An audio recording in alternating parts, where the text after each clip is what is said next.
നമസ്കാരം. Supreme voice news ചാനലിലേക്ക് സ്വാഗതം. പ്രധാന വാർത്തകൾ. ഓട്ടുപാറ ഗവൺമെന്റ് LP സ്കൂളിന്റെ 1ാം നില കെട്ടിടത്തിന്റെ ഉദ്ഘാടനം നടന്നു.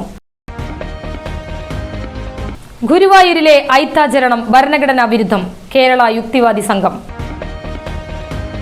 കേരളത്തിൽ പകുതിയിലേറെ വിദ്യാർത്ഥികൾ സർക്കാർ സ്കൂളിൽ.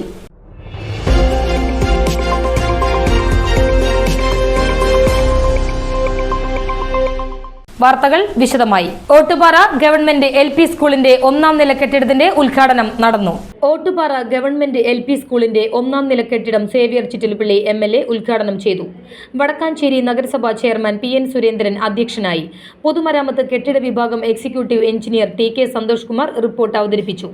നഗരസഭാ വൈസ് ചെയർപേഴ്സൺ ഷീല മോഹൻ, സ്ഥിരം സമിതി അധ്യക്ഷൻ CV Muhammad Basheer, KA Firoz, Sridevi Ratheesh, AD Aji, KA Vijesh, Sheela Murali, Sheeja Kuniyil, CC Jayaprabha, CA Muhammad Basheer, KV Zacharia, N ചിത്ര എന്നിവർ സംസാരിച്ചു.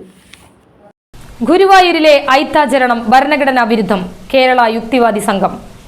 ഗുരുവായൂരിലെ ഐത്താചരണം ഭരണഘടനാ വിരുദ്ധമെന്ന് കേരള യുക്തിവാദി സംഘം. Social media influencer Jasmin Jaffar Guruvayur ക്ഷേത്രക്കുളത്തിൽ കാൽ നനച്ചതിന്റെ പേരിൽ 18 പൂച്ചകളും 18 ശീവേലികളും 6 ദിവസം നടത്തി ശുദ്ധി വരുത്താനാണ് ക്ഷേത്രം തന്ത്രി അധികാരികളോട് ആവശ്യപ്പെട്ടത്. മനുഷ്യനോട് കാണിക്കുന്ന അയിത്തം ഒരിക്കലും നീതീകരിക്കാനാവുന്നതല്ല. ബ്രാഹ്മണാധികാരത്തിന്റെ പുനഃസ്ഥാപനമാണ് ഇതിന്റെ ലക്ഷ്യമെന്നും കേരള യുക്തിവാദി സംഘം സംസ്ഥാന president Gangan Azhikode, general secretary TK Sakthidharan എന്നിവർ പ്രസ്താവനയിലൂടെ പറഞ്ഞു. കേരളത്തിൽ പകുതിയിലേറെ വിദ്യാർത്ഥികൾ സർക്കാർ സ്കൂളിൽ. സ്കൂൾ ഉച്ചഭക്ഷണ പദ്ധതിയുടെ ഭാഗമായി പ്രീ പ്രൈമറി മുതൽ 8ാം ക്ലാസ് വരെയുള്ള 24.7 ലക്ഷം കുട്ടികൾക്ക് ഓണത്തിന് മുന്നോടിയായി 4 കിലോ അരി വീതം സൗജന്യമായി നൽകി തുടങ്ങിയെന്ന് മന്ത്രി V ശിവൻകുട്ടി. വിദ്യാഭ്യാസം പാഠപുസ്തകങ്ങളിൽ ഒതുങ്ങുന്ന ഒന്നല്ല, അത് കുട്ടികളുടെ ശാരീരികവും മാനസികവുമായ വളർച്ചയെ കൂടി ആശ്രയിച്ചാണ്. വിശന്നിരുന്ന് പഠിക്കാനാവില്ല, അതുകൊണ്ടാണ് അവർക്ക് ആവശ്യമായ പോഷണം ഉറപ്പാക്കുന്നത്. ഭക്ഷ്യവകുപ്പിന്റെ സഹകരണത്തോടെ സിവിൽ സപ്ലൈസ് കോർപ്പറേഷൻ ലിമിറ്റഡ് മുഖേനയാണ് അരി വിതരണം. 12,024 സ്കൂളുകളിലായി 9,910 ടൺ അരി വേണം. ഇത് വെറും ഒരു സർക്കാർ പദ്ധതി മാത്രമല്ല, ഓരോ കുട്ടിക്കും ഈ സമൂഹത്തിൽ ലഭിക്കേണ്ട പരിഗണനയുടെയും കരുതലിന്റെയും പ്രതീകമാണെന്നും മന്ത്രി പറഞ്ഞു. രാഹുൽ മാങ്കൂട്ടത്തിലിനെ രക്ഷിക്കാൻ VD സതീശൻ. പീഡന പരമ്പരയിൽ നട്ടം തിരിഞ്ഞു നിൽക്കുന്ന രാഹുൽ മാങ്കൂട്ടത്തിലിനെയും കോൺഗ്രസിനെയും കരകയറ്റാൻ CPM-നെതിരെ ബോംബ് പൊട്ടിക്കുമെന്ന് ഉമ്മാക്കിയുമായി പ്രതിപക്ഷ നേതാവ് VD സതീശൻ. കേരളം ഞെട്ടുന്ന ബോംബ് കയ്യിലുണ്ടെന്നാണ് അദ്ദേഹം പറഞ്ഞത്. CPM-കാർ അധികം കളിക്കരുത്, ഞാൻ ഭീഷണിപ്പെടുത്തുകയാണെന്ന് വിചാരിക്കരുത്. കേരളം ഞെട്ടിക്കുന്ന വാർത്ത വൈകാതെ പുറത്തുവരുമെന്നും അദ്ദേഹം മാധ്യമങ്ങളോട് പറഞ്ഞു. ഇടവേള. ജോൺസൺ ഒപ്റ്റിക്കൽസിൽ തിങ്കൾ ബുധൻ വെള്ളി ദിവസങ്ങളിൽ രാവിലെ 10 മുതൽ ഉച്ചയ്ക്ക് 1 മണി വരെ കണ്ണ് ഡോക്ടറുടെ സേവനം ലഭ്യമാണ്. എല്ലാ ബ്രാൻഡഡ് കണ്ണടകളും ഡോക്ടർമാർ നിർദ്ദേശിക്കുന്ന എല്ലാവിധ കണ്ണടകളും കൂടാതെ ഡ്രൈവിംഗ് ലൈസൻസിന് വേണ്ട സർട്ടിഫിക്കറ്റുകളും ഇവിടെ ലഭ്യമാണ്. ജോൺസൺസ് കണ്ണട വ്യാപാരം, opposite divine hospital, Vadakkanchery. Phone 0488423007 9496347407. തിരികെ വാർത്തകളിലേക്ക്. ദേശീയപാത നിർമ്മാണത്തിൽ ഗുരുതര വീഴ്ച, വീണ്ടും കളക്ടറുടെ റിപ്പോർട്ട്. ദേശീയപാത നിർമ്മാണത്തിൽ ഗുരുതര വീഴ്ചയെന്ന് കളക്ടർ ചെയർമാനായ ദേശീയപാത management committee report. Collector Arjun Pandian ഹൈക്കോടതിയിൽ സമർപ്പിച്ച ഈ റിപ്പോർട്ടിന്റെ അടിസ്ഥാനത്തിലാണ് സെപ്റ്റംബർ 9 വരെ ടോൾ പിരിവ് പാടില്ലെന്ന് വീണ്ടും ഉത്തരവിട്ടത്.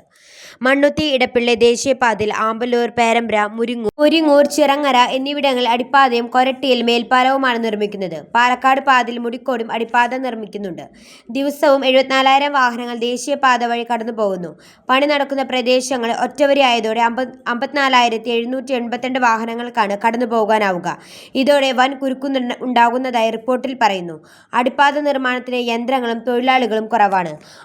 അതിനാൽ പണികൾ അനന്തമായി നീളും. റോഡിനോട് ചേർന്ന കാനകൾ പ്രാപ്തമല്ല. വെള്ളക്കെട്ട് രൂക്ഷമാണ്. മുരിങ്ങൂരിൽ സ്ഥിതി രൂക്ഷമാണ്. സിഗ്നൽ ബോർഡുകൾ പലതും പ്രവർത്തിക്കുന്നില്ല.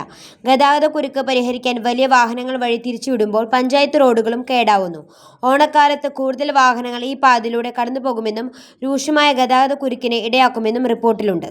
24.7 ലക്ഷം വിദ്യാർത്ഥികൾക്ക് 4 കിലോഗ്രാം വീതം അരി നൽകിയെന്ന് മന്ത്രി V ശിവൻകുട്ടി. സ്കൂൾ ഉച്ചഭക്ഷണ പദ്ധതിയുടെ ഭാഗമായി പ്രീ പ്രൈമറി മുതൽ 8ാം ക്ലാസ് വരെയുള്ള 24.7 ലക്ഷം കുട്ടികൾക്ക് ഓണത്തിന് മുന്നോടിയായി 4 കിലോ അരി വീതം സൗജന്യമായി നൽകി തുടങ്ങിയെന്ന് മന്ത്രി V ശിവൻകുട്ടി. വിദ്യാഭ്യാസം പാഠപുസ്തകങ്ങളിൽ ഒതുങ്ങുന്ന ഒന്നല്ല, അത് കുട്ടികളുടെ ശാരീരികവും മാനസികവുമായ വളർച്ചയെ കൂടി ആശ്രയിച്ചാണ്. വിശന്നിരുന്ന് പഠിക്കാനാവില്ല, അതുകൊണ്ടാണ് അവർക്ക് ആവശ്യമായ പോഷണം ഉറപ്പാക്കുന്നത്. ഭക്ഷ്യവകുപ്പിന്റെ സഹകരണത്തോടെ civil civil supplies corporation limited മുഖേനയാണ് അരി വിതരണം. 12,024 സ്കൂളുകളിലായി 9,910 ടൺ അരി വേണം.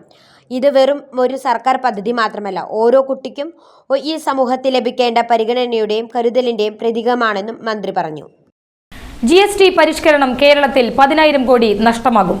GST സ്ലാബുകളെ രണ്ടായി കുറിച്ചുള്ള കേന്ദ്ര പരിഷ്കരണത്തിലൂടെ കേരളത്തിന് വർഷം 8,000 മുതൽ 10,000 കോടി രൂപയുടെ കുറവുണ്ടാകുമെന്ന് ധനമന്ത്രി KN ബാലഗോപാലൻ പറഞ്ഞു. GST വന്ന ശേഷമുള്ള ഏറ്റവും വലിയ വെട്ടിക്കുറവാണിത്. GSTക്ക് ശേഷമുണ്ടായ 21,000 കോടിയുടെ നഷ്ടത്തിന് പുറമെയാണിതെന്നും മന്ത്രി പറഞ്ഞു. ഖജനാവിലേക്ക് വരേണ്ട പണം കുറഞ്ഞാൽ പൊതുചെലവുകളെ കാര്യമായി ബാധിക്കും. ഇത് സംസ്ഥാനത്തിന്റെ വികസനക്ഷേമ പ്രവർത്തനങ്ങൾക്ക് ഭീഷണിയാണ്. 22 ലക്ഷം കോടി രൂപയാണ് കഴിഞ്ഞ വർഷം രാജ്യത്താകെ GST ഇനത്തിൽ കിട്ടിയത്. പട്ടികവർഗ വിദ്യാർത്ഥികളുടെ സ്കോളർഷിപ്പ് തടഞ്ഞ് കേന്ദ്രം. സംസ്ഥാനത്തെ പട്ടികവർഗ വിദ്യാർത്ഥികളുടെ പോസ്റ്റ് മാട്രിക് സ്കോളർഷിപ്പ് തുക തടഞ്ഞ് കേന്ദ്ര സർക്കാർ. 2.5 ലക്ഷം രൂപയ്ക്ക് താഴെ വാർഷിക വരുമാനമുള്ള കുടുംബങ്ങളിലെ കുട്ടികൾക്കുള്ള സ്കോളർഷിപ്പ് വിഹിതമാണ് കേന്ദ്രം മുടക്കിയത്. 2023-24, 24-25 വർഷങ്ങളിലെ വിഹിതമായി 25.43 കോടി രൂപയാണ് നൽകാനുള്ളത്. എന്നാൽ കുട്ടികളുടെ പഠനം മുടങ്ങാതിരിക്കാൻ സംസ്ഥാന സർക്കാർ സ്കോളർഷിപ്പ് നൽകാൻ ആവശ്യമായ 85 കോടി രൂപയും നൽകി. സ്കോളർഷിപ്പ് തുകയുടെ 75% കേന്ദ്രവും 25% സംസ്ഥാനവുമാണ് വഹിക്കുന്നത്. നിലവിൽ 2.5 ലക്ഷത്തിനുമേൽ വരുമാനമുള്ള കുടുംബത്തിലെ കുട്ടികൾക്ക് കേന്ദ്രം ഒരു പൈസയും നൽകുന്നില്ല. ഇവരുടെ സ്കോളർഷിപ്പ് ചെലവ് പൂർണ്ണമായും സംസ്ഥാനമാണ് വഹിക്കുന്നത്. സ്കോളർഷിപ്പ് വിഹിതത്തിനായി നിരവധി തവണ കത്തയക്കുകയും നേരിട്ട് അഭ്യർത്ഥിക്കുകയും ചെയ്തെങ്കിലും കേന്ദ്രം തുക അനുവദിക്കാൻ തയ്യാറായിട്ടില്ല. പ്രധാന വാർത്തകൾ വീണ്ടും. ഓട്ടുപാറ ഗവൺമെന്റ് LP സ്കൂളിന്റെ 1ാം നില കെട്ടിടത്തിന്റെ ഉദ്ഘാടനം നടന്നു. ഗുരുവായൂരിലെ ഐത്താചരണം ഭരണഘടനാ വിരുദ്ധം, കേരള യുക്തിവാദി സംഘം. കേരളത്തിൽ പകുതിയിലേറെ വിദ്യാർത്ഥികൾ സർക്കാർ സ്കൂളിൽ. ഇതോടുകൂടി വാർത്തകൾ അവസാനിക്കുന്നു. നമസ്കാരം.